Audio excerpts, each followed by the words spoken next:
Exception handling, we said that what we are trying to achieve is, okay, write robust and fault tolerant programs, okay? Usually we concentrate on the regular part of the program that doesn't assume that the things will go bad, okay? But in the real world, things don't work like that. And after each operation, if there is a possibility of error, I have to put some kind of an if statement after it. Do something, if something bad happened, then do something else. Do something good, okay? If something bad happened, then do your error handling. So this kind of program structure we don't like because it is mixed with error logic and the correct logic of the program. We like to separate those. That's where the exceptions come in. We write our programs like this. We say that, okay, these are my correct line of statements, correct sequence of statements. If nothing bad happens, these will execute one after the other. And I'm expecting that 95% of the cases, this will happen, right? But for 5% of the cases, there will be some errors, and error will be handled by this piece of code, this piece of code, and this piece of code. This piece of code will handle file exceptions. This piece of code will handle memory exceptions. This piece of code will handle network exceptions, and etc. Okay. So how do I know that these errors can happen? Because whatever function I am calling here, in the documentation it says that if you are going to use this function, beware that, okay, there might be some exceptions, okay, like remember when I looked at the documentation of the add function of the vector class, it says that it does range checking and it returns the requested element, but if the range if the index is out of bounds, then I'm going to throw an exception. That means that whenever I use an add function inside this try loop, I should have a catch bad range exception in the catch statement part of my program. That's how we prefer to write our programs. You might say that, okay, I am okay with this. I can write you my programs like that, no problem. Well, I know, well, it looks a little bit different, but I prefer it this way. That's okay. I mean, if you write it that way, that's okay. But as I said before, this is difficult to read. Maybe not for you, but to other people, because this is not the standard way of handling errors. Some people say that, okay, I'm going to open a file, allocate the memory. If something happens between these two, I will handle my errors later. Some other people say that I am going to let the error happen and I'm going to fix this later, and etc. and etc. But this kind of writing error tolerant, fault tolerant programs is standard.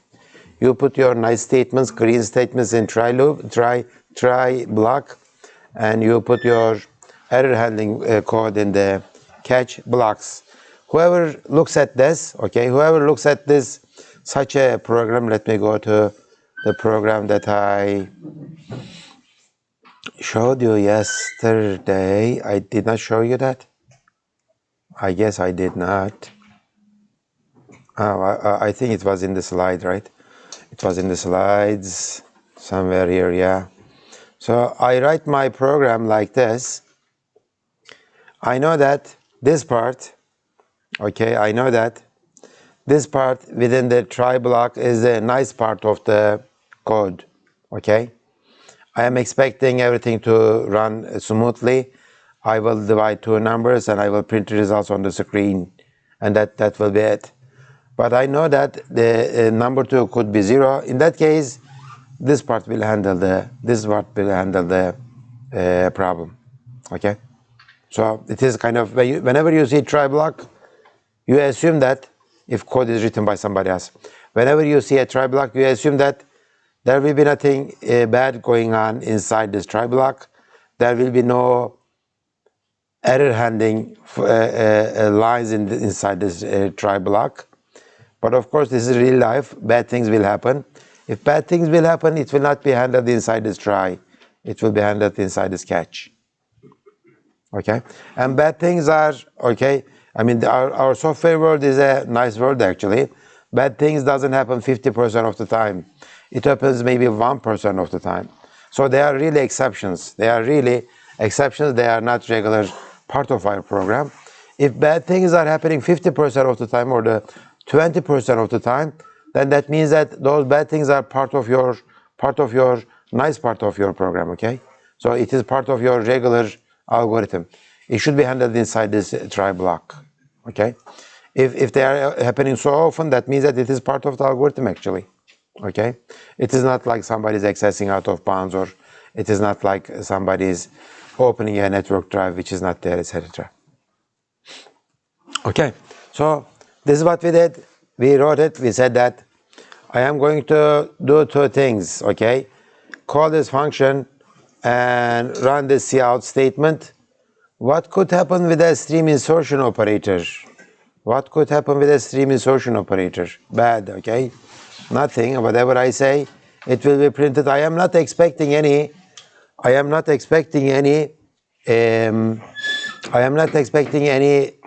exceptions out of this line 39. But the documentation of quotient, this one, says that, documentation of quotient says that, okay, I will divide this number by this number, okay, and I'm going to throw and divide by zero exception if denominator is zero, okay? That's what it says. So when I read this documentation, of course, I'm going to say that, okay, I'm going to put these two statements in a try block, and I will catch the error with a catch statement like that.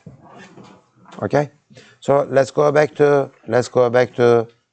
this quotient function. Let's see how it is written. It says that, okay, it says that if denominator is zero, these are integers, then make an object of this divide by zero exception, okay, divide by zero exception, and throw it. Throwing it is kind of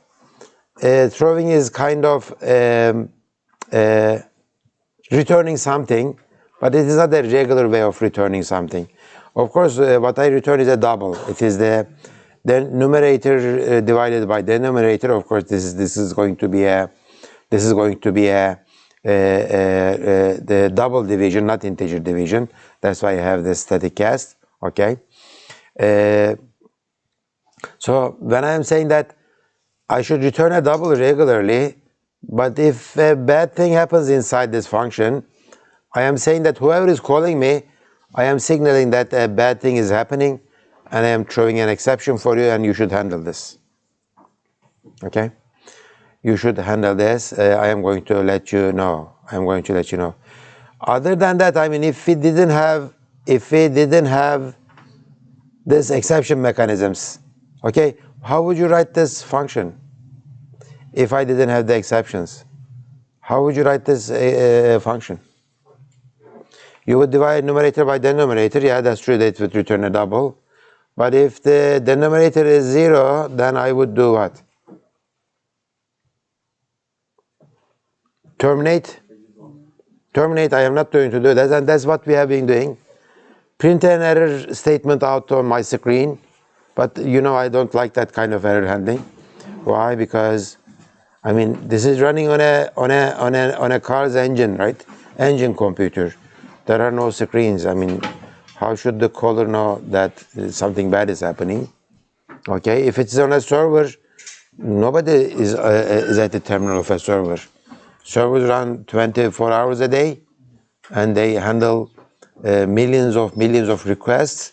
Okay, every day, and they have no screens, right? I mean, writing something to the screen is not meaningful. Okay, so yeah. Maybe we can return a particular double for this. What would you return? Maybe max double value or something. Yeah, maybe a sentence value, like a value that is not usable by a regular division. I mean, you would not return a max. Wouldn't you return if If I divide a max double by 1, it should return the max double, right? But anyway, these are not doubles, so maybe I can do that. So your solution is good. Find something that is not valid for this function and return that one as a signal for the error. But this is very, very function specific. You have to think about it. You have to make sure that that double is not a regular double that is returnable by this statement. And you have to consider that somebody is going to read this function and somebody is going to, okay, understand it and use it right, okay? So that's what it makes it difficult to do error handling with these kind of functions. But if I do it with the exceptions, I know that if something goes bad with this function, it will throw an exception. And what's going to throw is determined by is given by the comments, okay? Documentation of the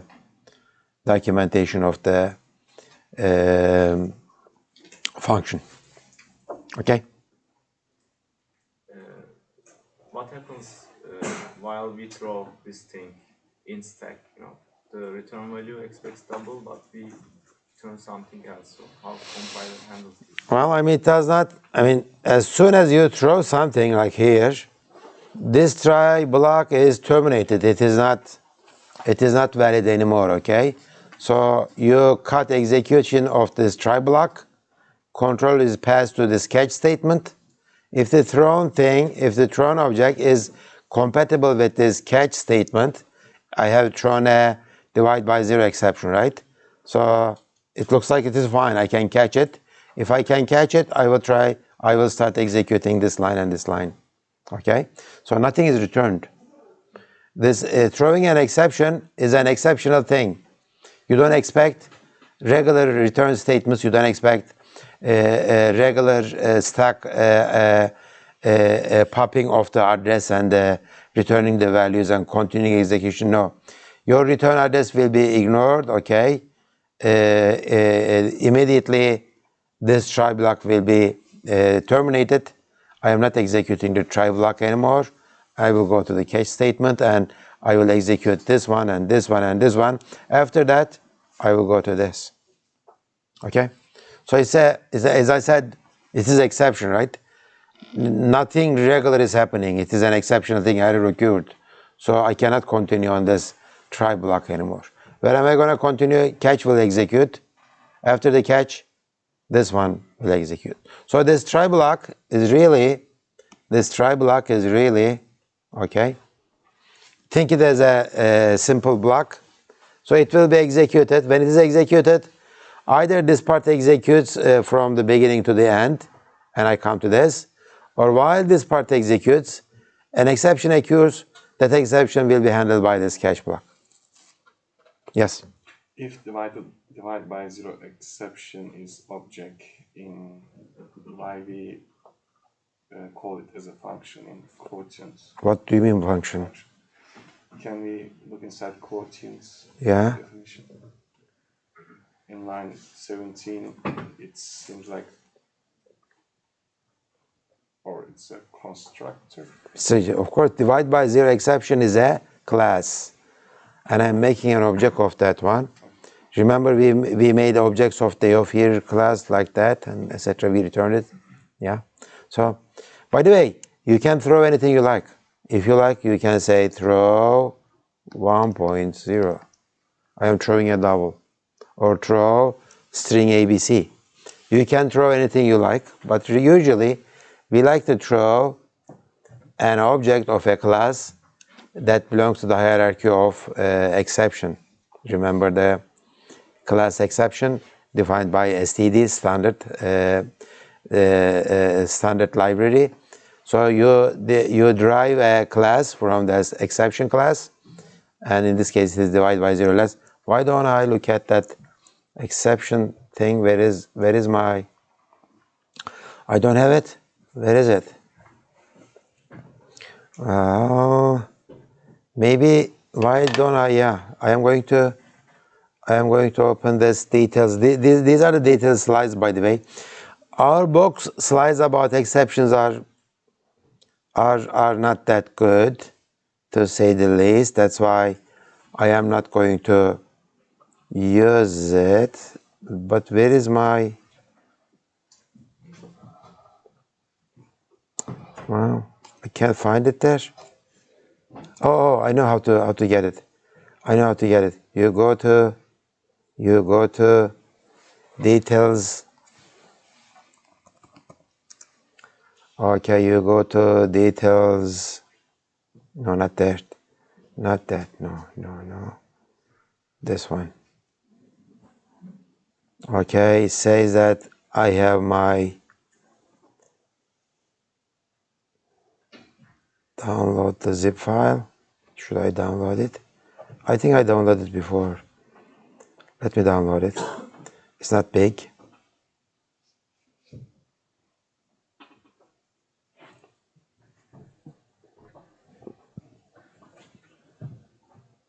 Let me extract it. Okay, good.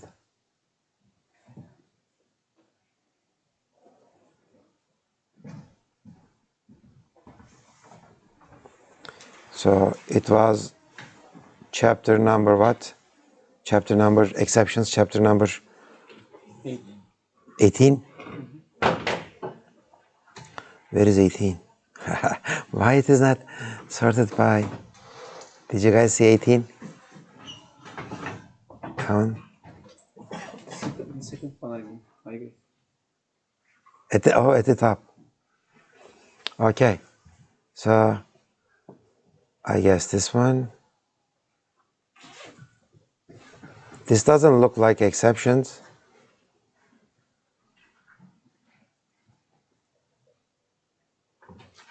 Why didn't I get this one? This is stack. I think this is about templates or anything like that. Let me go back to my slides are 18. Yeah. So I know. Okay, my slides are very old. Okay. So the code that I downloaded is very new. So exceptions should, I guess they have inserted some. So examples, and how should I do that? Exceptions.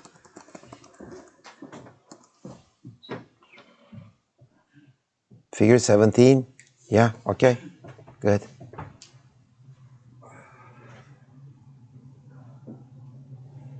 So it is 17 now. So let's go to this one. Let's open both of them. I hope.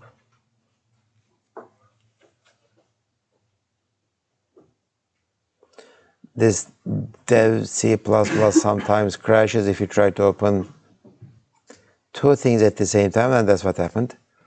Let me close it.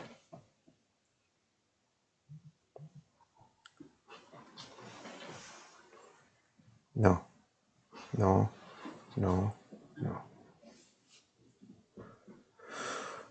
Okay, does it still not function? Close it. Okay, it did it now.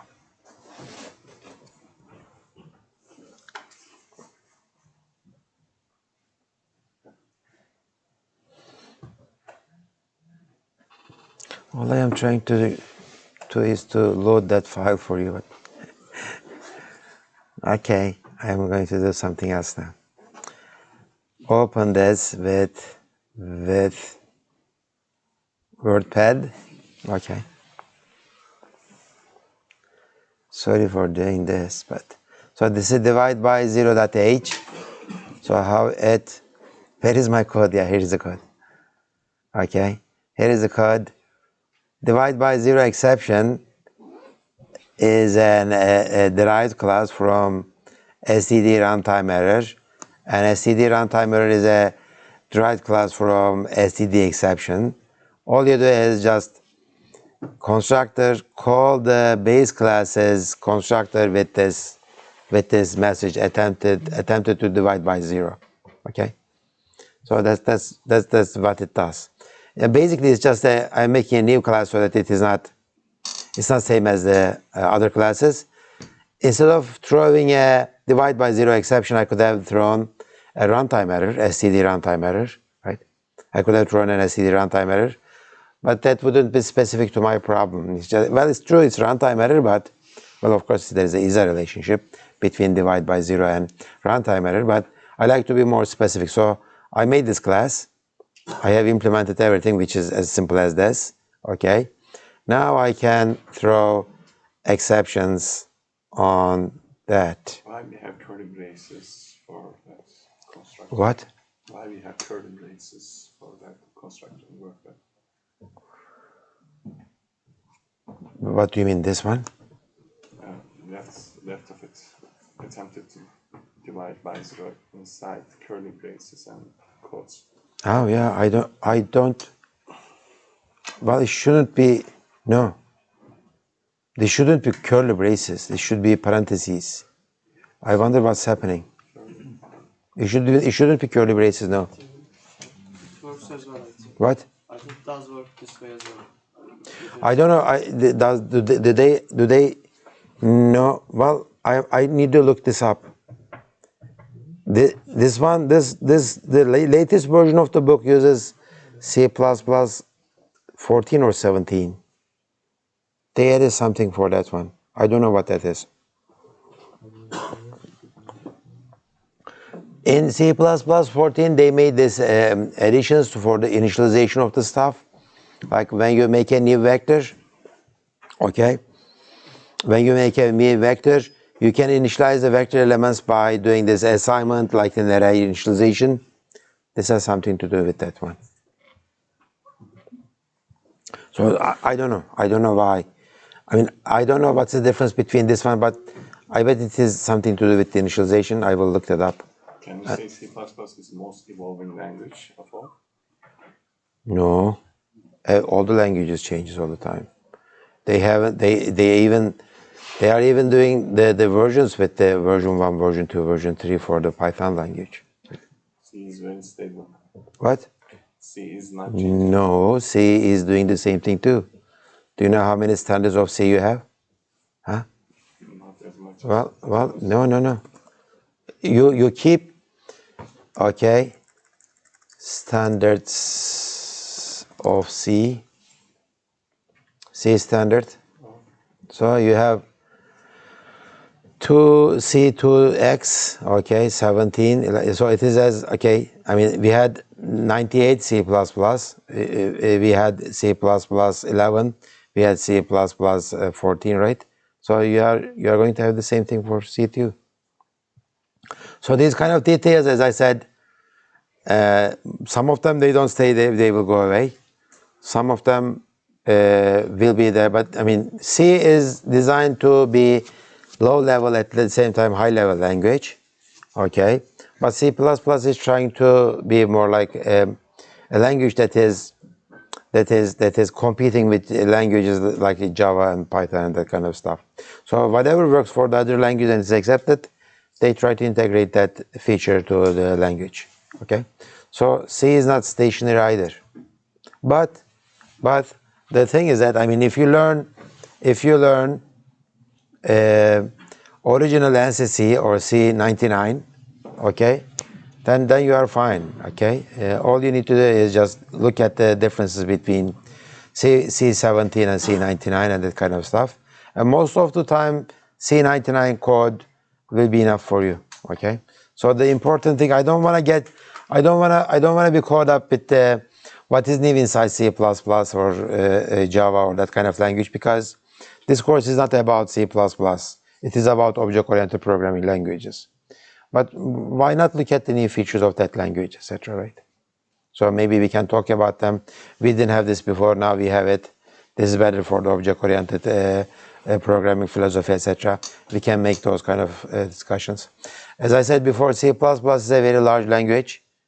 Knowing even the original language, everything, all the details, is difficult, and only a few people can know everything about C++, including the standard libraries, right?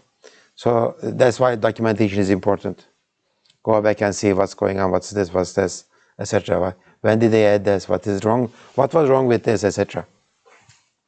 So, the answer to your question, I don't know what's going on, but could you look it up and tell us why did they do that? Not now, during the break. Okay. Okay. Well, the other thing is that my dev C++ crashed, and I need to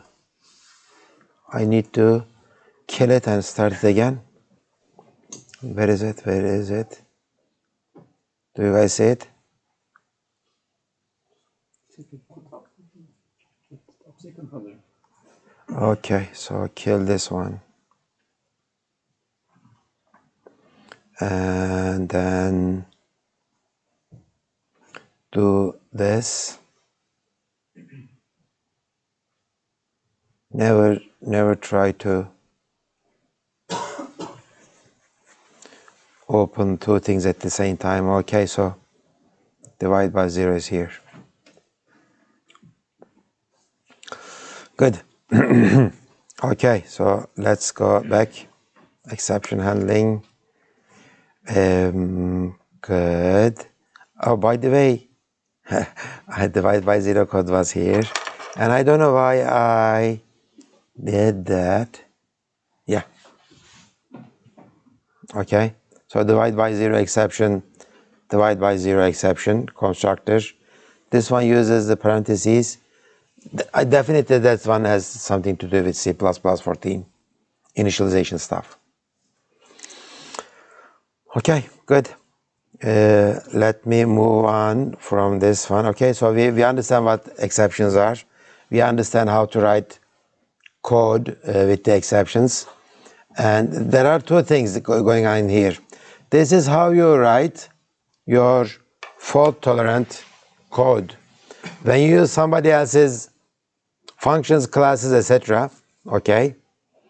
When you use somebody else's functions and classes, etc., always read their documentation. Always be careful about what they throw. You should write a catch statement for each throw statement, for each throw possible. Okay, one by one. This one is catches divide by 0. If this quotient throws something else, for example, it can throw divide by 0, it can throw a file not opened exception. You should have another catch statement in there, right? What happens if don't write this catch block, okay? What happens if I don't write try and catch? I just call the quotient. Most of the time my program will run. If number 2 becomes 0, then it will throw an exception. Then what? You have seen this before many times. It's not meaningful then. No. You have seen this happening to you many times. Your program is terminated with a message of what? Unhandled exception. You didn't get this? You get this, right? From time to time, you get this unhandled exception message. That means what? In your program, you call the function something. That function throws an exception, but you didn't write a catch block for that exception. And during the runtime, that exception has occurred, and you didn't code it. You didn't catch it. Okay. Since nobody coded that exception, a default exception handle mechanism kicks in, and it says that I caught this exception. It is unhandled exception. I don't know what to do, so I am going to terminate this program. Okay. So many of you got this error message, I bet. Okay, so that means what? For every possible exception out of this try block, you should have a catch statement, catch block. Okay, so this is how you write your try and catch blocks, and this is how you write your functions. If something bad happens, you throw an exception and you make it clear to your customer that I can throw this exception. Okay, this is especially very useful in constructors. Okay, in constructors, since you don't return anything, if something goes bad, there is no way that you can return a special value, right? Constructor doesn't return anything, right? So in constructors, there is something good, there is something bad, then you throw an exception. Whoever is trying to construct your object will get the message. Because as I said, constructors don't return anything. You cannot return a -1, right? You cannot return a maximum double. You have to make an object and return it. Okay, good. So 2 things. This is how you write your code that will signal there is a problem exception. This is how you write your fault tolerant code. Put in your nice statement in the try block and put your error handling code in the catch blocks. Yes. Should we write our exception class for every? If it is useful, yeah. But if the exception is already there, let me show you the exception hierarchy of C++, which is already there. Where is it? Let me do it this way. We are going to see that hierarchy. I think it's here, yeah. Okay. So, exception is the base class, runtime error, okay, overflow error, underflow error, etc. What did we do? I think we derived our divide by 0 from this runtime error exception, right? So if you don't see your error in this hierarchy, then you make a new one, okay, and be it useful, okay. But most of the time, runtime error will be good enough for you. Since this is a hierarchy, okay, if you catch an exception, an instance of this class exception, whatever your function throws, this one will be good, right? I can catch it because there is an exception. There is a relationship between these and any of them, right? So I could have done this in this code. I could have said,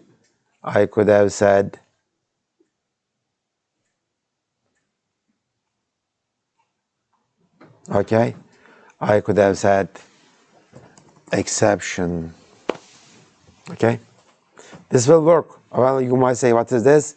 What is a function of this class exception, which is a virtual function actually, okay? Since I am getting this by constant reference, this is a polymorphic call, okay, and it will work.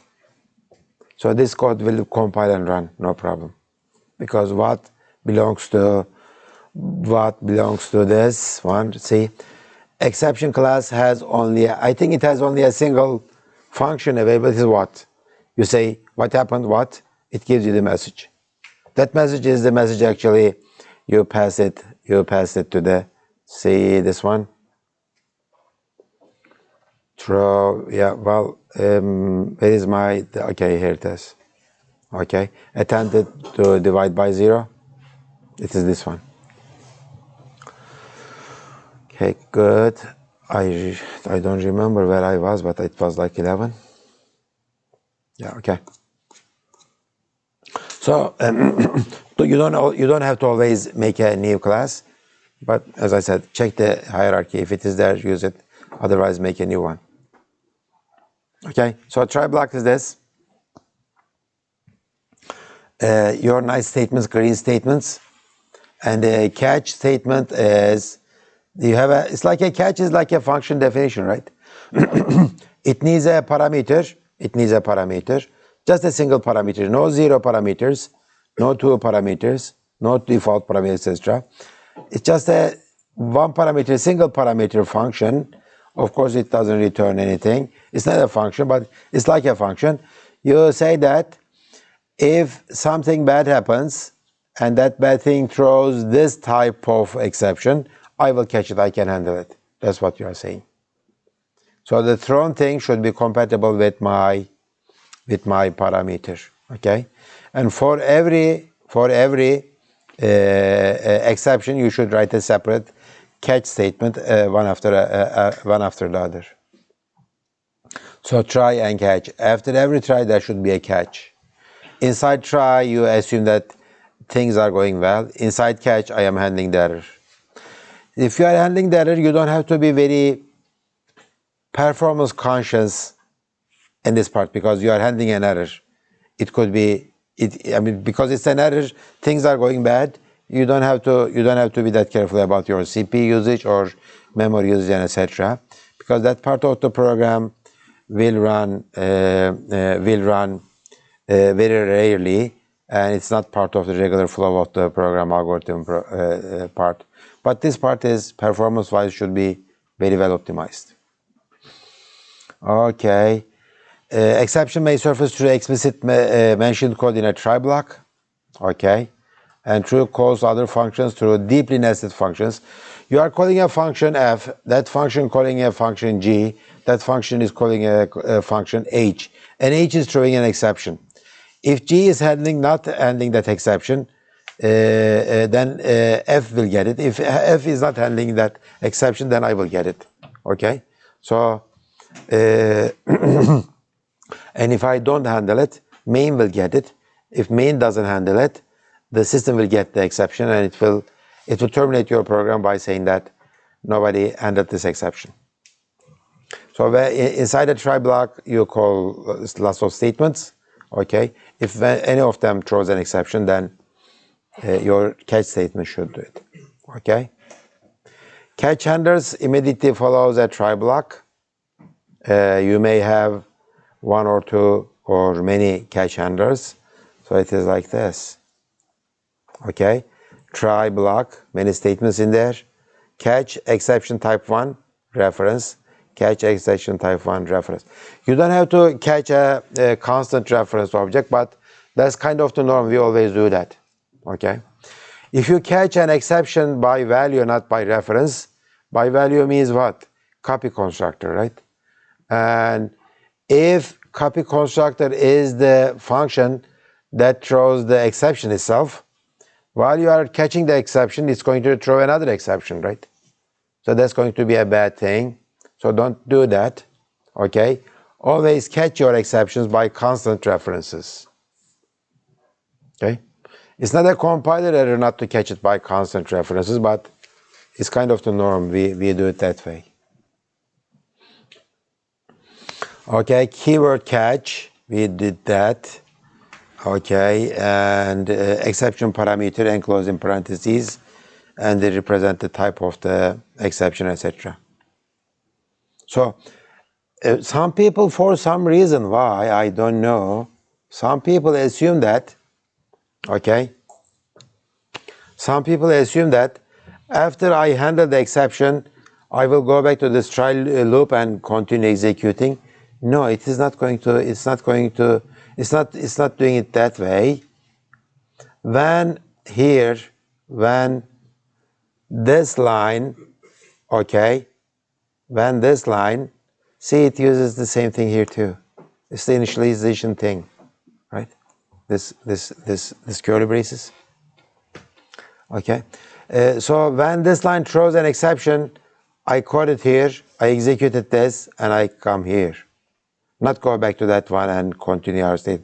This is not function calling, right? It looks like function calling, but it is not. As soon as the exception happens, I get the control, and then my try catch block ends, and I continue here. So don't do that. Don't assume that it happens that way. Between a try and catch, you cannot put anything other than, well, you can't put anything. It's just right after the try, there should be a catch. Okay? No code in between. Between the catch statements, no code. Okay? It's a syntax error. You can't do that. Okay? Each catch handler can have a single parameter. So catch, exception, that's it. You don't have second parameter, or you don't have any zero parameter catch. There are special catch statements like this. This one says that catch ... This one say, oh, sorry. This one says that, okay, catch anything thrown, okay? It says that it just catch anything thrown. Okay? Both of them are sleeping behind their bags. If you don't have a head, that means that you are sleeping. I should see your head. Okay, nice see you. Okay. Oh, you are that guy. That guy. So he's taking his. Okay, I don't know how many hours of train ride he took this morning, so let him sleep. Okay, good. It's a logic error to cache the same type in two different cache handlers. Okay, logic error, not syntax error. So you can write if you like, two cache statements catching the same thing. Okay, of course the first one will catch, the second one will not. It's a logic error. Compiler will not tell you anything. Okay, we talked about this. Okay, we talked about that too. Okay, and throw in an exception. Throw statement is another. So we learned three keywords: try, catch, and throw. Three things. Okay, and some syntax too. So throw is saying that, okay, something bad happened. I cannot continue. I cannot handle this. So what am I going to do? I am going to let the caller of this function, okay, or I am going to let whoever is using this structure, okay, let that an exception has happened. Okay, that's what the throw says. And after the throw, the function that place ends, okay, and ends, and it is called by the appropriate catch statement. Okay, so associating each type of runtime error with an appropriately named exception object improves program clarity. That's what your question is. Yeah, try to do that. Okay, so this is a design software engineering observation. This is a design suggestion. Say that while you are designing your program, okay, design your exceptions and your exception handling code at the same time too. Okay, so when you write your code, when you design your classes, okay, you say that this function does this function does that, okay, and this function will throw this exception when this happens. This function will throw this exception when this happens. It says that don't write your code and later when you see errors, make them exceptions. Make the exception handling part of your program design, software design. Don't think like, okay, I will write my regular program, I will handle the exceptions later. Okay, they are exceptions anyways, etc. That's not a good way of thinking program design. Okay, exception handling provides a single uniform technique for processing problems. That means what? We handle our errors this way and everybody knows it. So it is easy to understand other people's code. Okay, it is easy to understand other people's. It is easy to maintain other people's code. It is easy to extend them. But all you do is you put useful statements inside a try block. For each possible exception out of that statement, you add a catch statement. That's it. Okay, that's how everybody does it. That's how you should do it. Okay, so exceptions, really, they should be exceptions. They shouldn't be, sometimes I fall back to the try block and catch block and I handle rest of the program there and etc. That's not a good thing. Exceptions are really should be exceptions. Okay, okay, I am going to skip this part. Okay, this is important too. 28. Let me go to my example that I drew on the, yeah. So we do either this way, okay, do something, then check if there is an error, do something, then check there is an error. So that means what? I have to run this check, and check conditions, if statements, in my regular flow of the program, right? In my regular flow of the program. That kind of 10% performance hit maybe, right? If I do it too often. Is this happened? Is this bad thing happened? Is this bad thing happened? Right? So this is definitely a performance hit. But if I do this, okay, and if the things go smoothly, as you see, there is no code inside my green part that checks for errors, right? There is no if statement. So that means that if the things are rosy, no bad things are happening, my program is running very smoothly without checking for errors. So it is not losing any time, right? If an exception happens, of course it is an expensive thing. It is called by this catch statement or catch statement there. So in that case, I get a performance hit, but I don't care because it's an error. Okay, nobody expects you to perform very efficiently when the errors happen. So all I am saying here is that, was it 21, 31, 21? No. I guess it was.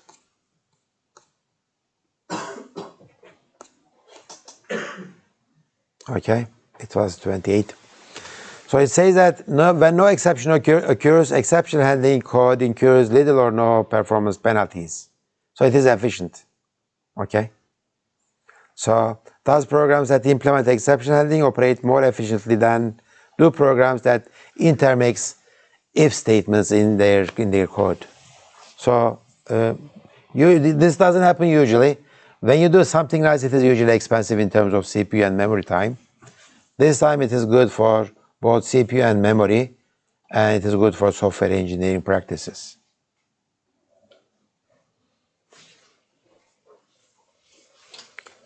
Okay.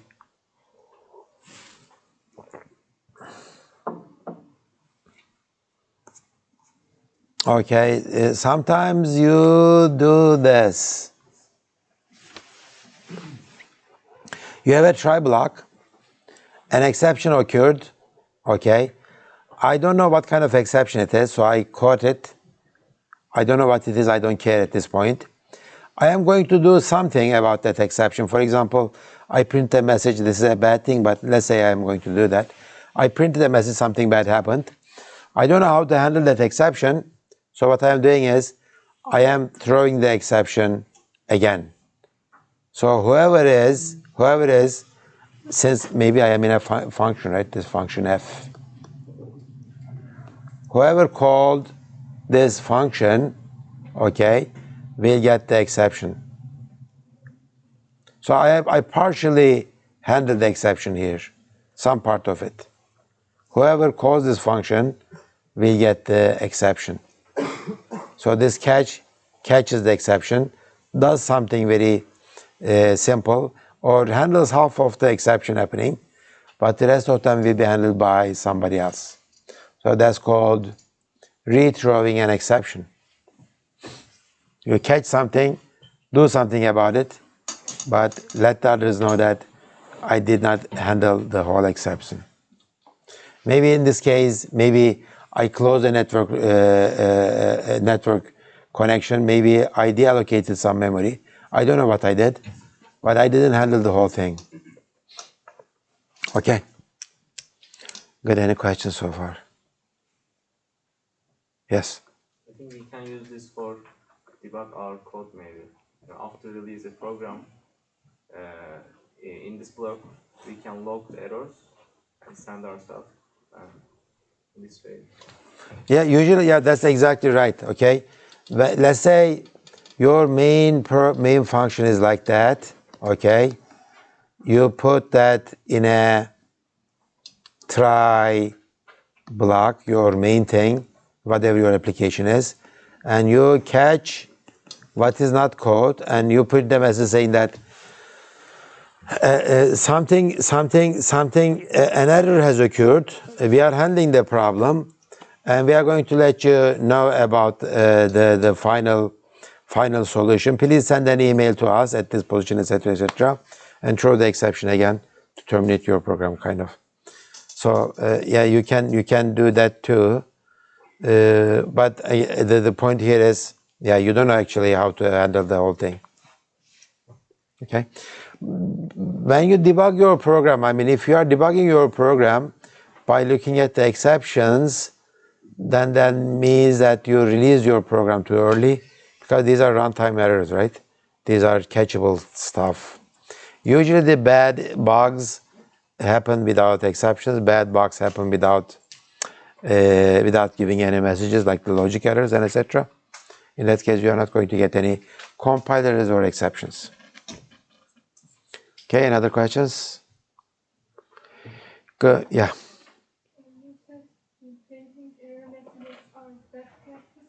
Yeah, well, I am printing something. Yeah. So printing messages is a bad thing, yeah. I didn't get the rest.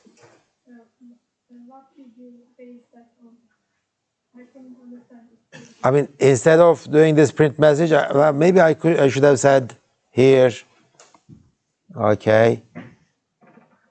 Let me do this. I catch the exception. I don't know how I'm going to handle it, but I know that I have an open network connection. I should close that close network connection. Okay. That would be a thing to do in this case, because I opened it. I don't want it to stay open, because I caught the exception. My function f is going to die without finishing whatever it is supposed to finish, right? But it's not going to finish it now. So close the network connection before continuing handling this exception. Did I answer your question? I feel that I did not. Is this your first question? I did not. Is this your first question? You asked me. Your first question? You don't remember? This is your first question. Say it again. Did I answer your question? Kind of. Let's take some break, and after the break we will continue. And if I didn't, gel burada sor. Sesini duymuyorum. Tamam iyi. Arkadaşı uyandırın, ara versin biraz ya onu. Yazık. Uyanık hep burada otururdu. Uykusu var, arkaya gitmiş. Ama ilk önce kahvaltısını yaptı güzel orada. Çayını falan içti. Baktı ki exception'ların diplerine girdim. Burada anası yattıydı. Şeyinin ortasında uyursun ya. Neyse, gelecek dersin başına tekrar yapacağım. Hocam ben yoklamayı doldurmayı unutmuşum. Geçmiş olsun. Kaç defa sordun sen bunu bana ya? Bu öğrenci milleti vazgeçmiyor ya. Tamam. Hocam dersi doldurunca gerçekten gidiyor. Bana ne? Ha? Hocam öğrenci işlemlerinde falan throw line'ı var mı? Ne var mı? Throw line. Ya satırı var mı? Mesela biz bölme işlemi yaptık. Ha, divide by zero mu? Aynen. Mesela biz onu fonksiyon yaptık. Onunla ilgili bir şey var. Onunla ilgili bir compiler switch var. Ha, compiler kendisi mi yapıyor yoksa? Şimdi divide by zero yaptığın zaman ta prosesör şey yapıyor. Yani sen prosesöre böl diyorsun ya. Prosesör orada bir tane trap var. İşletim sistemi düşüyor. Eğer istersen o senin için bir exception üretebilir. Yani try cache'de onu yakalayabiliriz. Yakalayabilirsin ama uğraşman lazım birazcık. Default'ta yok herhalde o. Ha, default'ta yok. Bir baksana ona. Tamam. Vardır. Değişik dillerde değişik davranıyorlar. Java'da doğrudan exception fırlatıyor. Aynen. C çok fırlatmıyor. C ya o yavaş olur falan filan diyor yani. Bir garip bir şeyler veriyor o kadar. Tamam.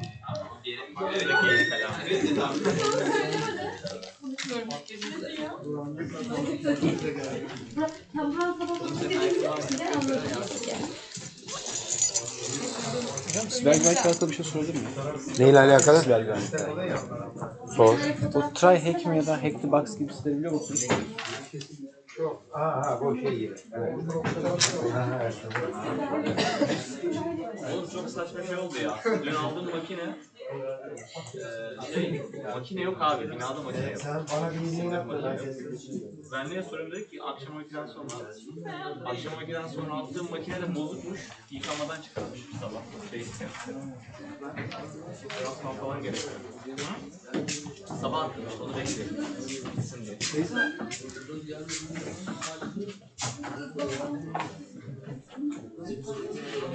Şeyi yazdım, not yazdım. Kısma yaptım zaten. Yıkaması bitti, onu içine yaptım. Not yazdım.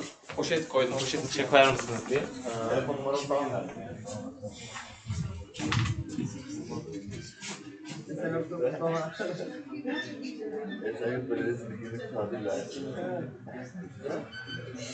Sen de kutlamamış da pas geldi ya.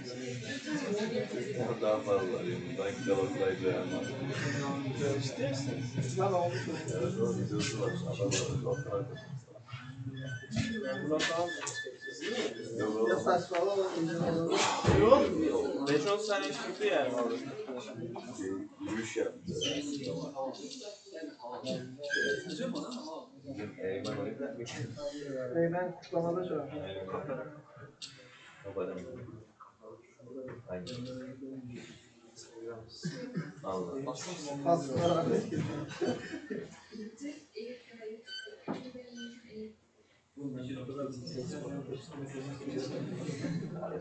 Oo.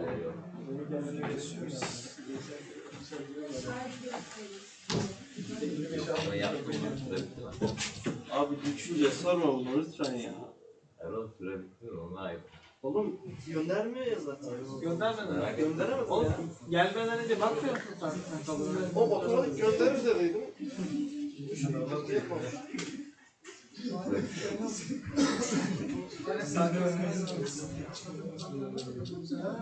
Merak ettim. Bak gönder sözünü timer. Not timer o. Timer o. Göndersin keşke. Sanmıyorum abi olmadı. Geri sayı yap. Ondan geri. Olmadı.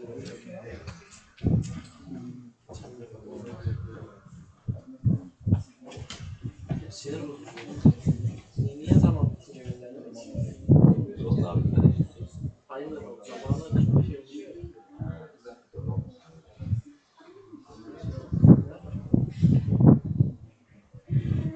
Dur, sen şunu.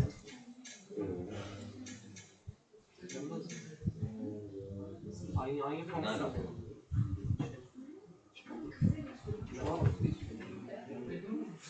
Tamam ne var ya? Hadi bakma işte. GTA 5 dedi.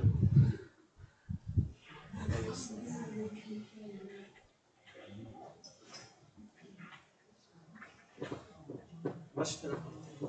Ya. Dur. Neydi? Neydi?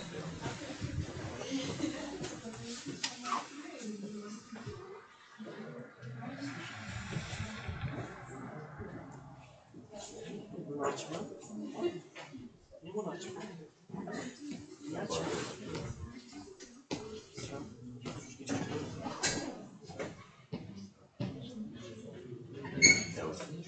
Kütüphane gittim.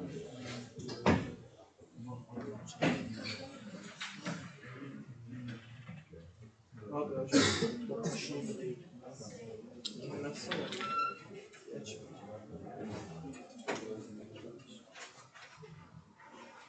Sizden sürekli niye geçiyor? En sondakine yani şu anda geçme. En sona geçme alabilir yani testleri çok. Titreşim. Bugünlerden biri öyle. Böyle bir defol yazdım.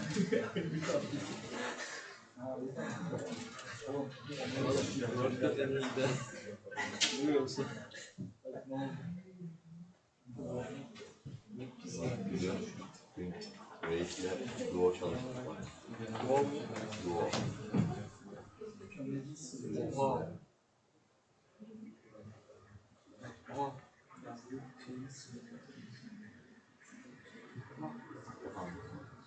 İyice.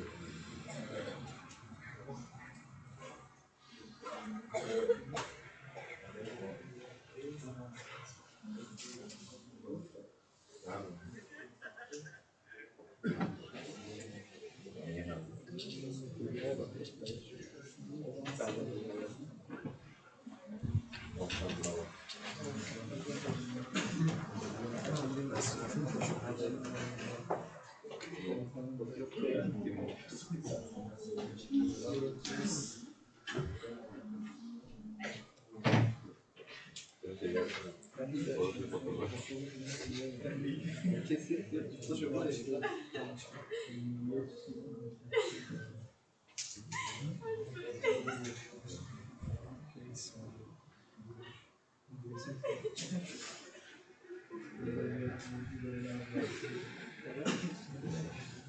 Hayır oğlum.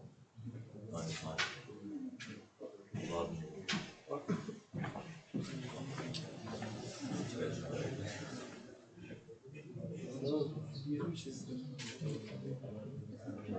Ağaç var. Nasıl bir şey? Bir şey var mı? Hayır abi bak. Ayağına kırmızı olur mu? Lazım. Ay kırmızı olmuyor. Ya kırmızı gözüküyor kardeşim. Aslında başka. Hani defteri tekrar açarsın kardeşim. Şimdi ağlıyorsun. Şimdi bir daha kapat. Sen kapasana ben yapacağım. Sen katmadan nasıl kapayacak şimdi? Böyle uçacaksın ha ata.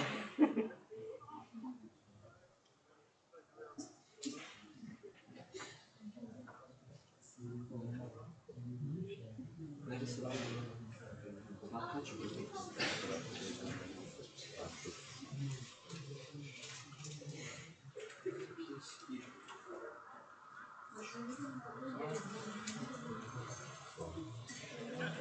İyi oldu. 81. 1.120 ise. Ne oluyor? Şakası. Güzel. Bakar. Öğren. Var mı?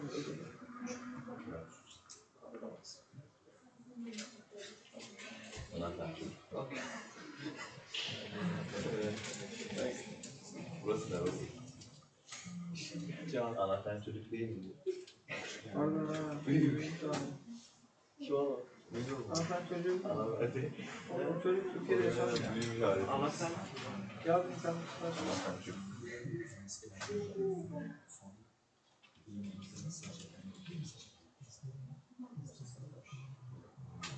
Oradan geliyor. Yani fotoğrafını göremiyorsun. Senin altında gibi. Ne? O üstteki ne var? Bir şey yazıyor. Yani anahtar çocuğu.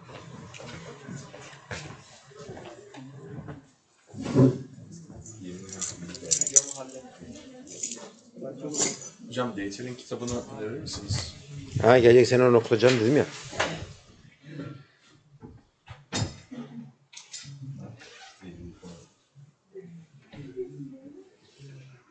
Bu adamlar yenisini çıkarmadılar C++'ın 14'üyle falan alakalı.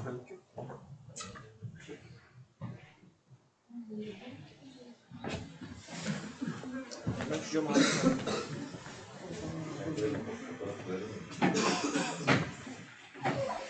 Kimden verecekler?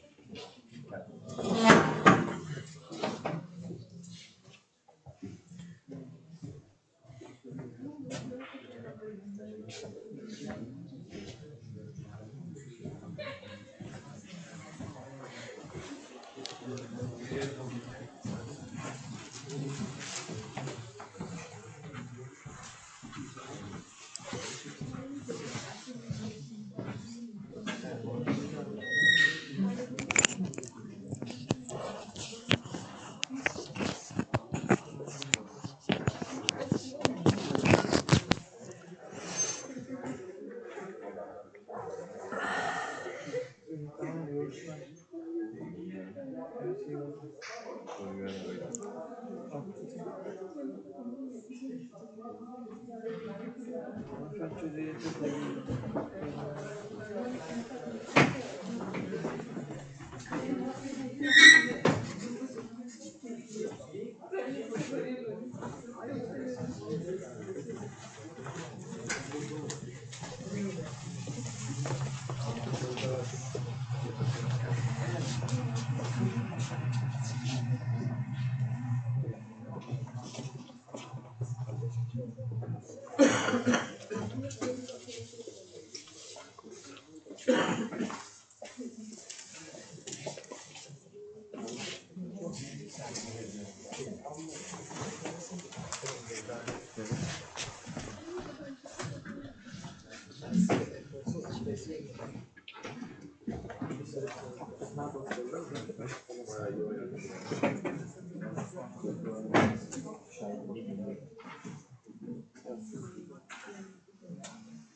Sınavları okudunuz mu hocam? Hayır. Sadece üzerlerinden geçip çok iyi yapmayanları çıkardık. Onlara mesaj attım ne oluyor diye. Onlar da bana geri döndüler. O konuda tedbir almaya çalışıyoruz. Eğer benden mesaj almadıysanız sınavınızdan 0 almayacaksınız demektir.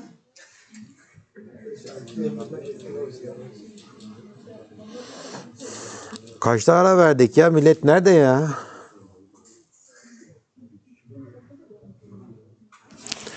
Okay, I will start. So let's look at another. By the way, okay, this is what happens. If there is a throw statement with no corresponding catch statement somewhere, a function named terminate will be called. There is a function named terminate. It is always there. You don't write it; it is written automatically. When it is called terminate, okay, it will terminate your program. So if there is for example, if this is your main function,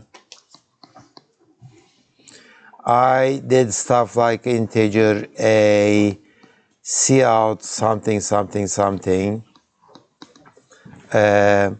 and there is a throw, let's say 1, and there are other statements, okay? Since this throw will not be caught by any catch block, then what am I going to do? I am going to call this terminate. That's what the compiler says. If a throw with an exception is not caught by any catch handlers, function terminate will be called. Okay, that function is a standard function. It is available, and the nice thing is that you can write your own terminate functions. You can define your terminate functions, so that if there is an unhandled exception, it will call your terminate, and you can do whatever you want. Okay, let's look at this. Example, starting from this one. I have a function named throw exception. The function named throw exception. It has a try block and it has a catch block. Ya arkadaşlar sabah geç kalmanızı anlıyorum da ders arasında geç kalmanızı anlamıyorum ya. Otobüs geç geliyor olamaz ders arasında ya.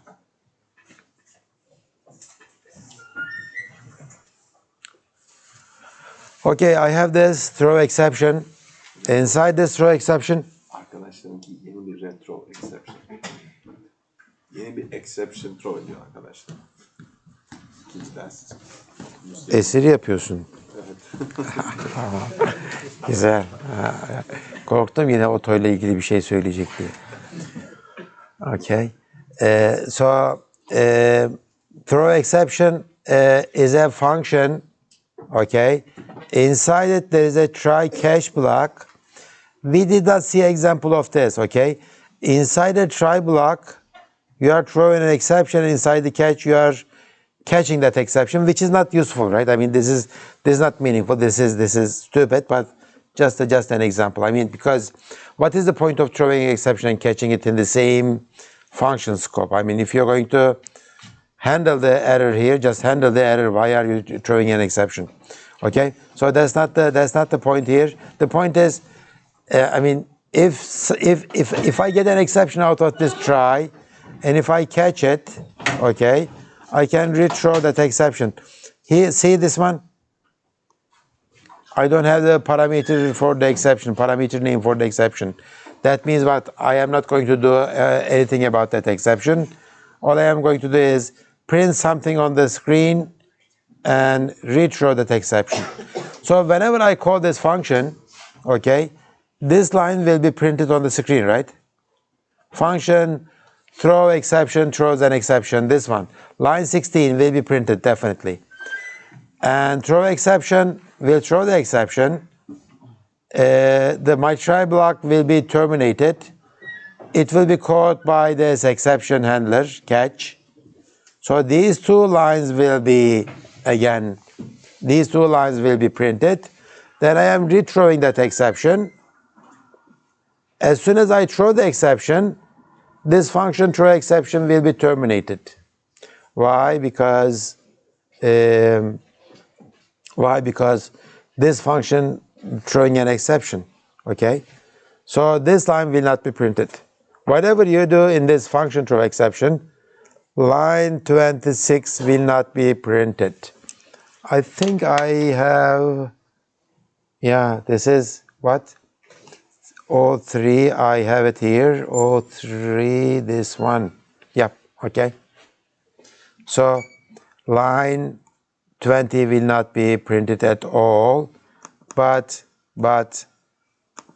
let me copy this. Let me do this too.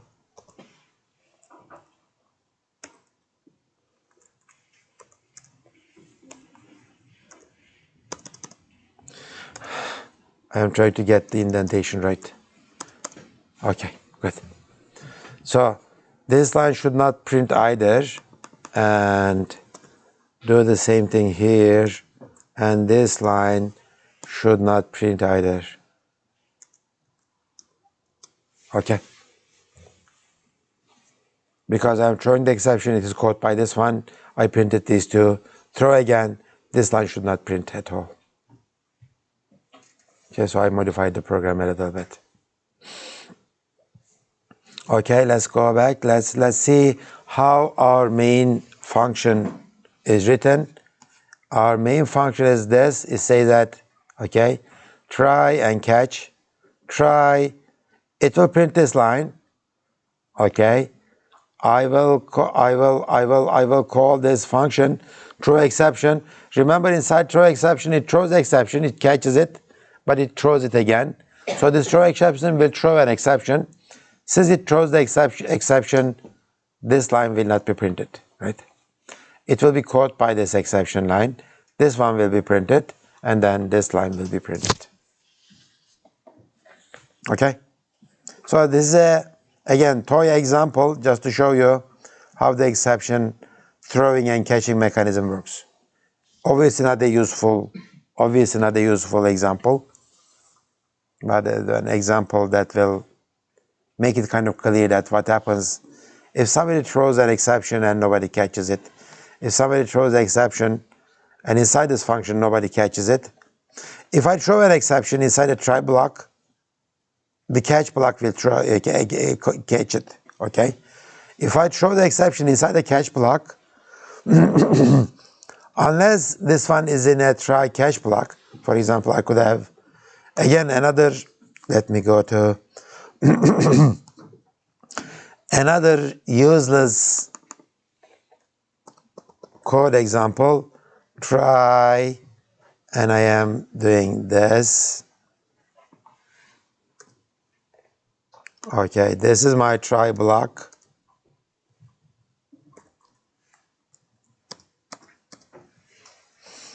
Okay, try, inside a try block there is another try block.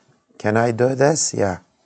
So this is, what happened to my curly brace? Where did it go? This is my try. Oh, it is not showing me that, right? This is try, this is, okay, catch. This is inside the try block. This doesn't work. Am I making a mistake? Why it is not, okay, it is balancing it. Okay, good. So there is a try block in it, okay. After the try block, I can write a catch statement again. Okay, and dot, dot, dot, whatever it catches something. Okay, so this try catch block is in another try catch block. Okay, and when I throw something from this catch will catch it.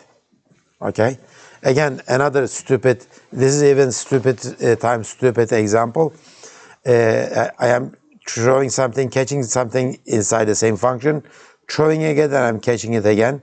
Shouldn't do this in regular try catch exception mechanism, but just to show you, I will catch it from here, and this one, of course, will print.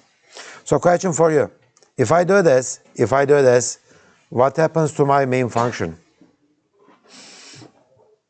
What happens? Okay, this is my code now. Inside a try, there is a try. It throws an exception. I catch the exception here, and I rethrow it again. I catch it from there too. But in my main function, I do this one. I throw exception. So tell me what's going to happen after that, after line 37. Yeah. It's just gonna continue. So it will print line 38, right? Yeah. So it will never execute line 41, right?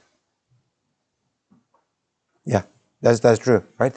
So that because that throw exception throws an exception, catches it, and rethrows it and catches again, and doesn't do anything about that exception. It handles it. So throw exception function will return normally in this case. Okay, it will return normally in this case, and it will since it returns normally, this try block will finish up nicely, executing line 38 and 39. By the way, can we look at line 13? Line 30? 13. 13. This throw exception curly braces could be for this differentiate between function calls and constructor calls. Like this, it is exactly the same like I that. can't find it, but it could be like that. Well, that's again, I mean, that's curly braces with C++ 14. It means that it is initialization, it is constructing time, it is doing something. I don't know the exact meaning, since this is your new auto right now. So you, okay. I will look it up. I don't know. Okay. I can't find it, but You couldn't find it? yeah, no. Okay. C++ 14 braces for initialization.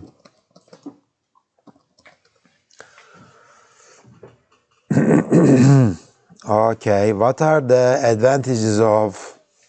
Okay. So this is what I am talking about. Okay. Question is, okay, this is a very nice question. We do this, why? Yeah, good. So this is for C++ 14, I guess. Okay. It says 11 in the tags. What? It says 11 in the tags. Is it really? Where is it? Below Y. Oh, you mean this one? Well, these are just somebody's labels. I mean, they don't have to be. We will see it, okay? Somebody answers it. Does not allow narrowing, that is, an integer cannot be converted to another one. A floating point value cannot be converted. So it is, you know what narrowing is? I don't know either, but it looks like it is this. It is that? Good. So it is, I mean, it says that whatever I am giving you, it is what it is. Don't convert it to something else. Okay? Does not allow narrowing. That means don't convert. Remember our explicit stuff? When I give you an integer, that doesn't mean that it's a vector. So don't convert this integer to a vector and use it like that. So it is a kind of a generalization idea of it. So when I do the initialization like that, that means A means A, whatever the type of it. Okay? Don't convert to something else. Clearer and less error prone than the other three. This one. Okay, this one is definitely an initialization thing. This one is copy constructor. Okay, but conversion is possible. Again, this one is copy constructor too. So this is, let's see what it means, list initialization. This is the ISO, this is the standard of it, list initialization. I need to look it up. Prefer initialization over activity unless you have a strong reason not to so. Okay, that's the conclusion. List initialization. Okay, C++. list initialization. Oh, okay, C++ 11. Okay, great. I didn't know that. Maybe I know it. Okay. The direct list initialization, copy list initialization list, is performed in the following situation. Direct list initialization of a named variable with braces list, unnamed temporary. Why are we doing this? Explanation, aggregate class as a single element.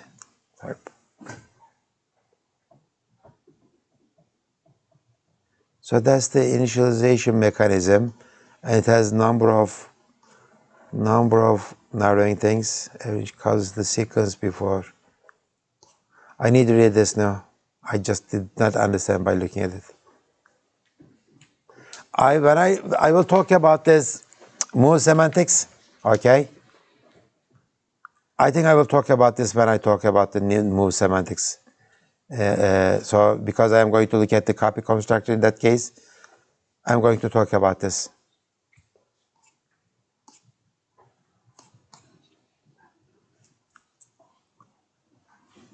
Somebody explain this tutorial.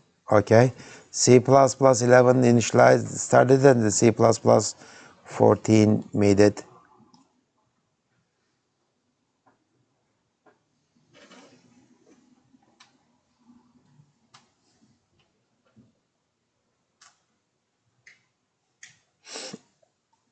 Okay. Now you can do this.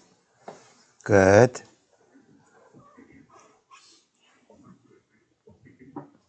This allows constructors and other functions to take the initializer list as parameters. Why? Didn't tell me anything. It is less error prone, somebody says. I will look this up.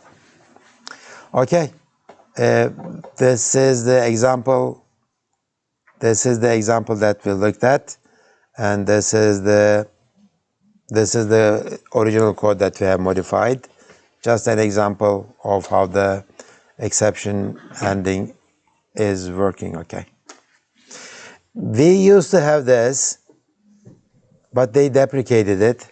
When you see it, you don't get surprised. We used to have this throw statement. Okay. If you are writing a function, these are my parameters. This is what I return. And these exceptions are the ones that I made throw. So this is how you write this is how you used to write your exception code, right?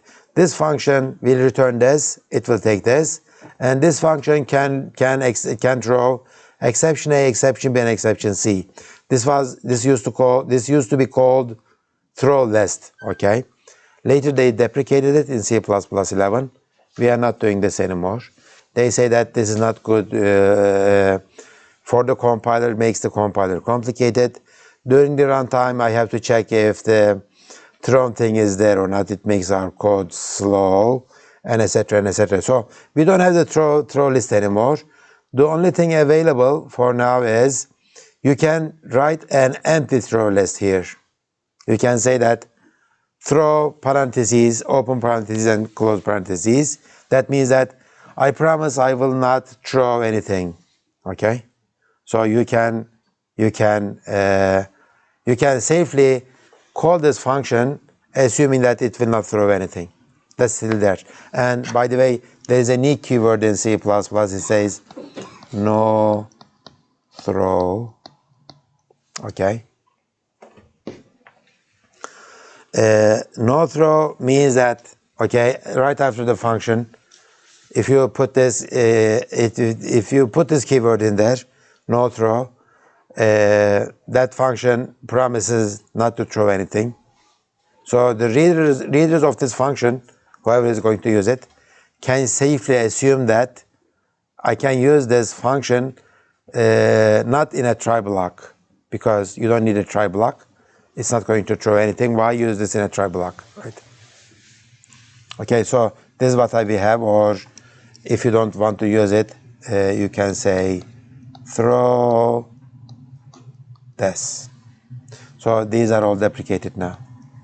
But if you see such a code before C++ 11, don't get surprised. Okay, I will skip this one.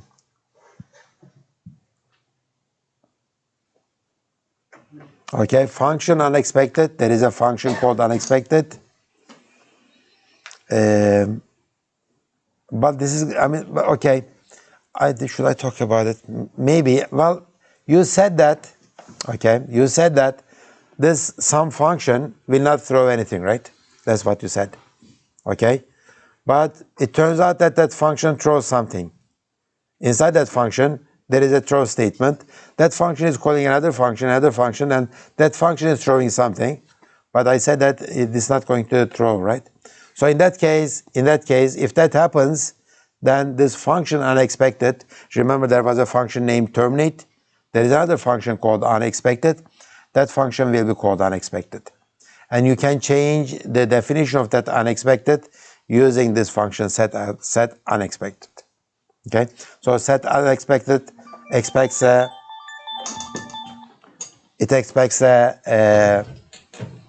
function pointer.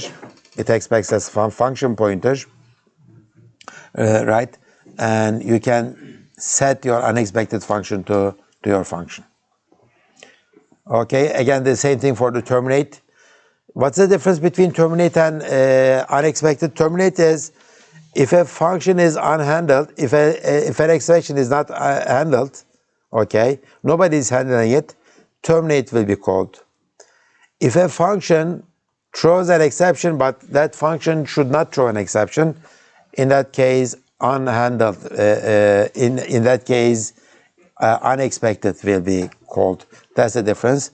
You can change the definition of these two functions, terminate and unexpected, by calling their setters. Okay. So, any questions so far? I painted a very rosy picture. Everything is nice and everything is very simple and easy to use, but the things that are happening when the exceptions occurring is not that easy to implement in terms of compilers. Let's say I have a constructor. Let's say I am writing this constructor for this class A, whatever the parameters are, okay? Let's say I have a pointer D, I said new double like 1,000, something like that. Then I open a file, etc., right? When I am doing this, let's say an exception occurred, okay? One of these statements caused an exception. When the exception occurs, I dynamically allocated some space and open the file, right? So when the exception occurs, this constructor will be terminated, okay? Whoever makes this object of this class is responsible for handling that, is responsible for handling that exception, right? That's the, but I dynamically allocated some space. I opened the file, right? So how does that program know that I did these? These are the bad things, because these are the private data, private things that the class is doing. So bad things are happening here, right? So what am I going to do? So the exception handling mechanism is smart enough to, okay, deallocate this space that you have allocated in the constructor. Because say that you allocated some space and your object creation did not go properly. I will have to stop you at this point. But what happens to my allocated data? Okay, it handles it automatically, and this is all done under the name of stack unwinding. If I have other objects in here, like I created an object of B, create an object of C, these two will be properly deleted. That's the other thing too. Okay, so whoever is trying to make an object of this A, it will be at the upper scope, right? that function. If that function doesn't handle this one, that function will be terminated too. And if the caller function of that function f, it will be terminated too. So I need to pop lots of stuff from the stack. While I'm doing that, I need to properly dispose all of those objects, and that's all called stack unwinding. And that's a complicated thing actually. So even though using the exception mechanism is simple, even though it is convenient, what's happening under the hood is complicated. And sometimes this complication is reflected to our programmer's world, and we need to be careful about that. That's what these slides are about. Should I? Okay, let's look at this one, the number 4. Okay. Try, okay, see out function 1. I don't know if function 1 is going to throw something or not. If it throws it, runtime error, I will catch it and I will print it. What? Okay, let's go to function 1. Function 1 is here. It says that, okay, this is gone, right? Don't see it. This is, okay, this is some old code. Remember, these slides are from 2006 or something like that, right? I don't remember. Okay, so when I say function 1, okay, see out inside function 1 and function 2. So far, I will do this. This line will be printed, right? This line will be printed, line 39. Then function 1, this line will be printed. Function 2,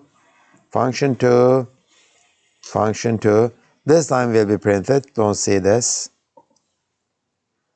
Function 3, this line will be printed. Don't see this. Okay. That line will be printed. And I am throwing an exception. As soon as I throw the exception, runtime error, okay, this function will be terminated by the exception mechanism, not regular return, but by the exception. So who is going to handle this functions? 3 is throwing an exception. This function will handle it, but it looks like this function doesn't use any try catch mechanism, right?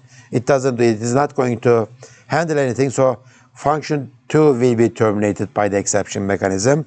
Stack unwinding happening, okay. And then function 1, it is not handling anything. So this one will be terminated by the exception mechanism.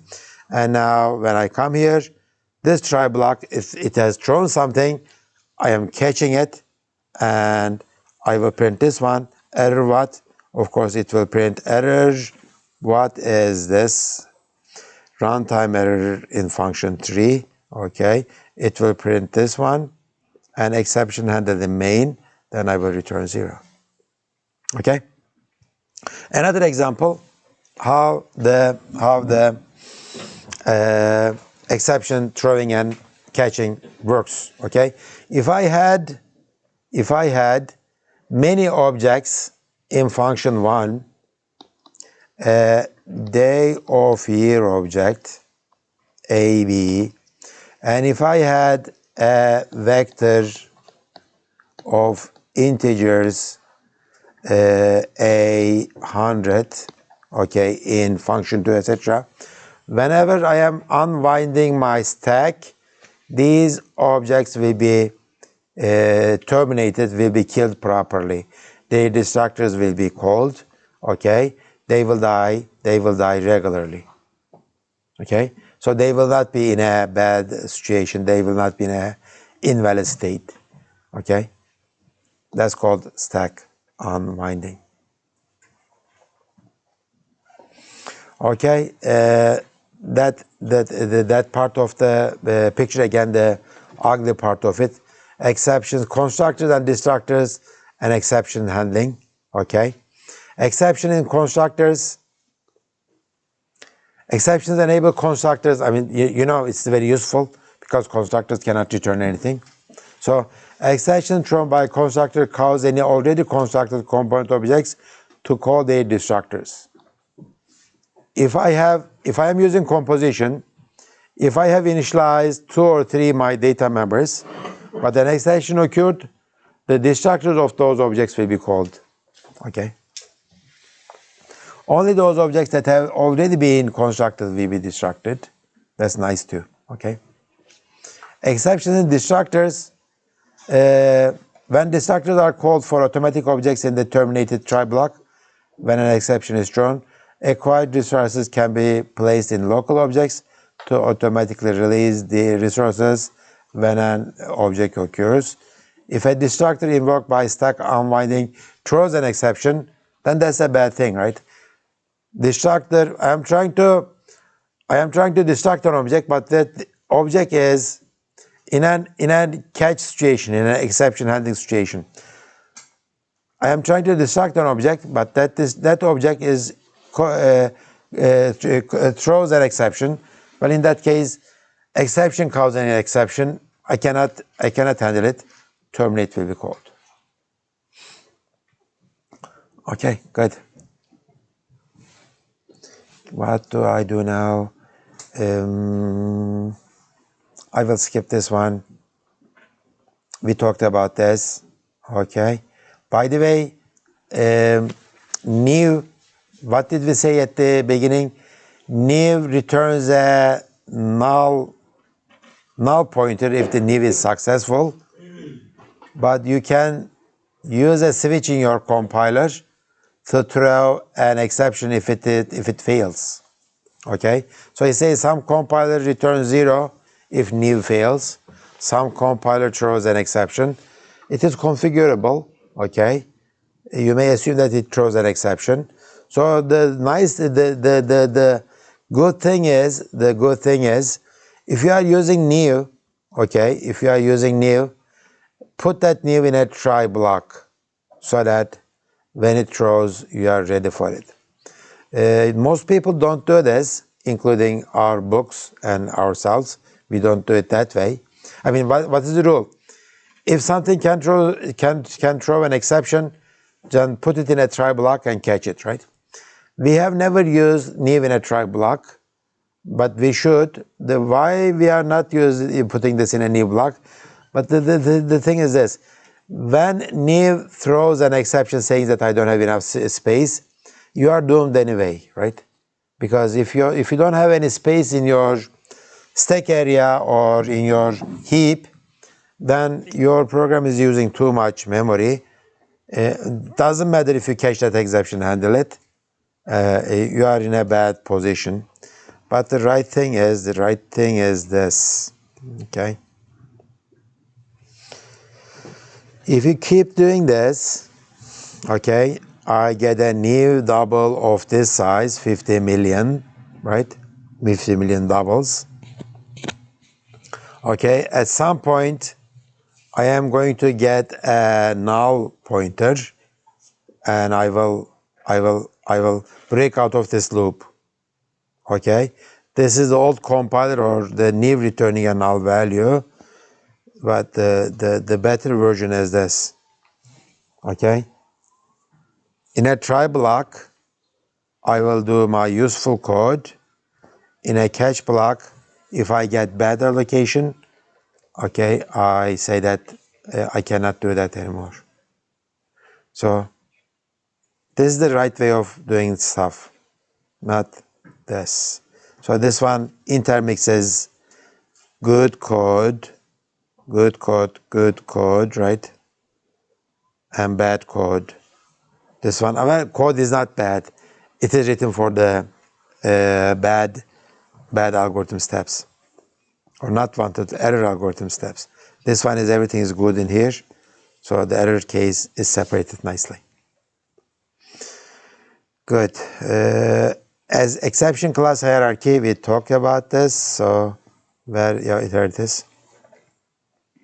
Class exception is very simple. C++ exception class. Okay. It has the whole thing is this. That's the whole thing, right? Okay, so public part exception. What does that mean?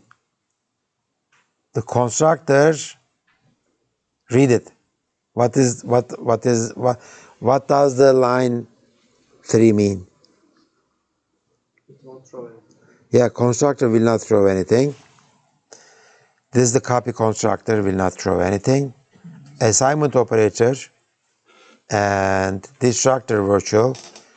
See, it made the destructor virtual because this is going to be a base class for a hierarchy. And what? See, this is virtual constant character what? So you can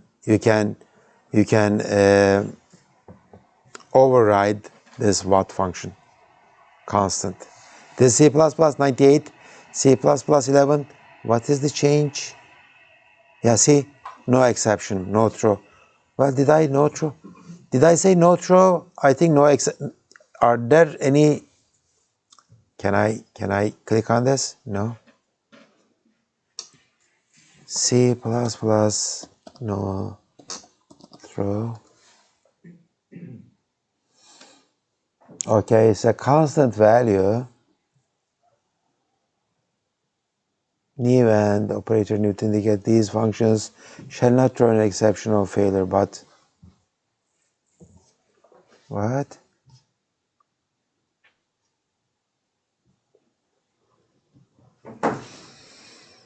Ah, it's a okay. New no throw character. So I can put this no throw in there. So that's how you change it. Argument for the new operator indicate that these functions shall not throw an exception. See, this is how you do it in C++ 20 something. Remember what I said? Sometimes it throws an exception, sometimes it throws a null. This is how you do it. If you don't want it to throw nothing, okay, if you don't want it to throw anything, then you put no throw in there. So this one is, it is not no throw, it is no except. So you put no except in there. So they didn't change anything. No exceptions, no exceptions, no exceptions. I don't know why they have removed this no except in this destructor. Okay, so basic, very, very basic class. And what is there? So I am just calling this what. And these are the derived classes: bad alloc, bad cast, etc. Domain error indirectly. Where is my class hierarchy? Do I have the class hierarchy? No, unfortunately, I am not seeing it. Okay, so go back. This is my hierarchy. Try to pick something from this hierarchy for your exceptions. Of course, you should do it. You should do it in a logical way. Do you remember this bad casting? Bad cast? Bad cast is thrown by what? What operator? Dynamic cast, right? If I am dynamically casting a reference, it's a bad cast. How about this bad type ID?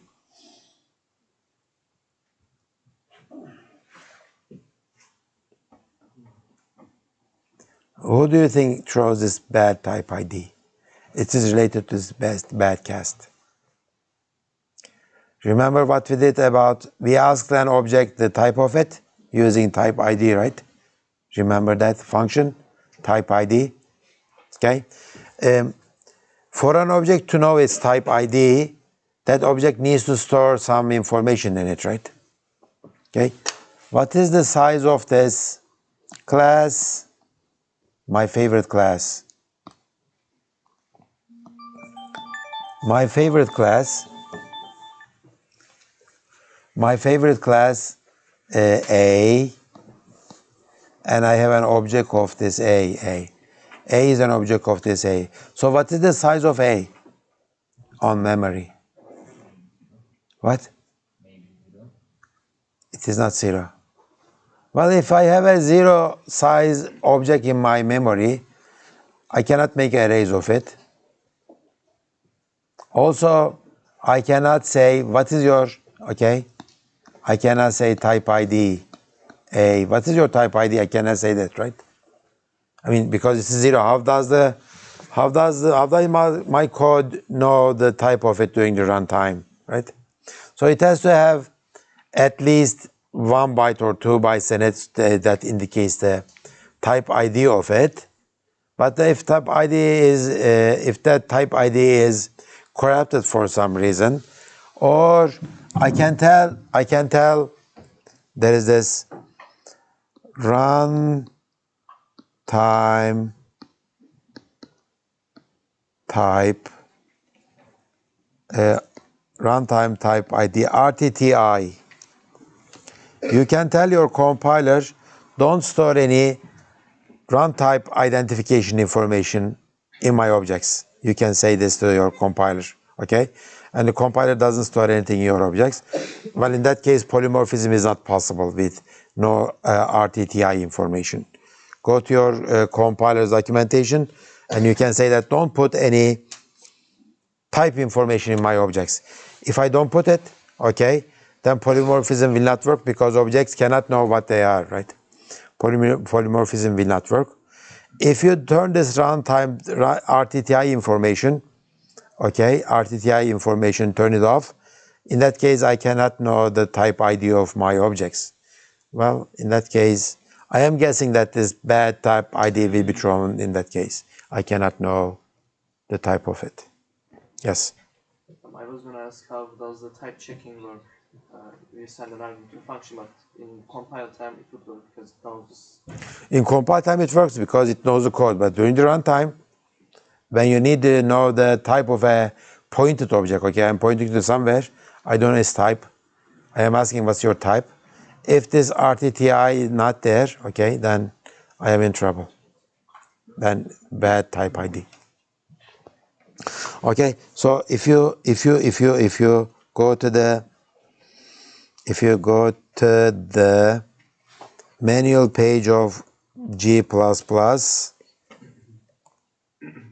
and look for RTTI, couldn't find it. Maybe runtime type, couldn't find it either. That means I am maybe looking at the wrong place. Go to C++ or G++, GCC RTTI flag.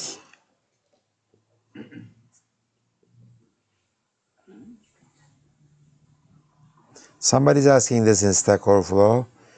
The question is nice. Let me see if the answers are nice too. Yeah, it is F no RTTI. If I don't use dynamic casting or type ID, can I use this? Are there anything bad about this? And let's see what they are for. Since your question is specific, you should consult. Okay, read the documentation. I read the documentation. It says nothing in there. Okay. If you don't use those parts of the language, you can save some space, yeah. The documentation itself says that RTTI is only for dynamic casting and type ID and nothing else. Okay? Good.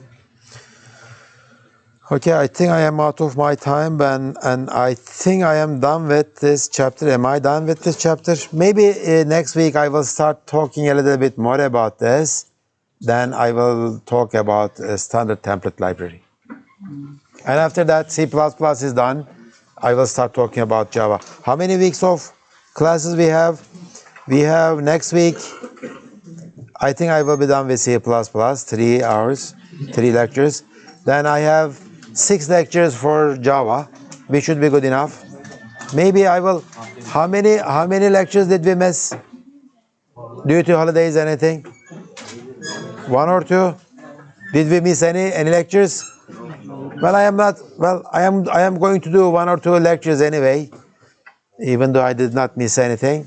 I think I will invite somebody from outside, a guest speaker. They will talk about C++ 17, 20, or 27, whatever, or something else. Okay, so they will talk about C++. Hocam constructor bir şey döndürmüyor diyoruz ama. Ha? Constructor bir şey döndürmüyor diyoruz ama. Constructor'ın ne döndüreceği bizim elimizde değil. O nedenle orada exception'lar çok şey olmaya başlıyor. Onunla alakalı değil hocam. Yani obje döndürmüyor ama constructor. Ya çok da değil ya. Öyle diyoruz ama çok da bir şey return etmiyor. Yani objeyi yapıyor, bize veriyor ama return mekanizmasının tıpatıp aynısı değil.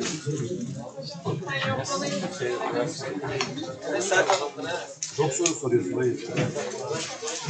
Yoklamayı unutanları ne yapıyoruz? Geçmiş olsun. Ben de unuttum. Geçmiş olsun. Geçmiş olsun. Şu saatinizi kurun. Her şeyinizi ben şey yapamam. Yok arkadaşlar, kuramam. Eğer dersten yoklama yüzünden kalırsanız gelin bana. Tamam, ben sizi hatırlıyorum, siz unutmuştunuz diyeceğim. Tamam hocam. Ama yani şimdi Ben bayağı unuttum. %70'ine kadar da kullanmaya çalışmayın lütfen bu şeyi. Zaten Hocam peki ödevlerimiz falan tamsa yani sınavlarımız bir tolerans gösterir misiniz devamsızlıkla ilgili? %70 ile Ödevleri 65 tam falan. olup da %65'te kalan hiç kimseyi hatırlamıyorum ben ya. Yok. Hatta ben yoklamadan kalan kimse hatırlamıyorum. Yani sınavlar iyi olsa belki kalırlardı da yoklaması iyi olmayanın zaten sınavları da kötü oluyor. Şu an imza atsak neden olmuyor? Nereye atacaksın imzayı? Ha? Kağıda A4 Nerede kağıt? çıkaralım. Yok.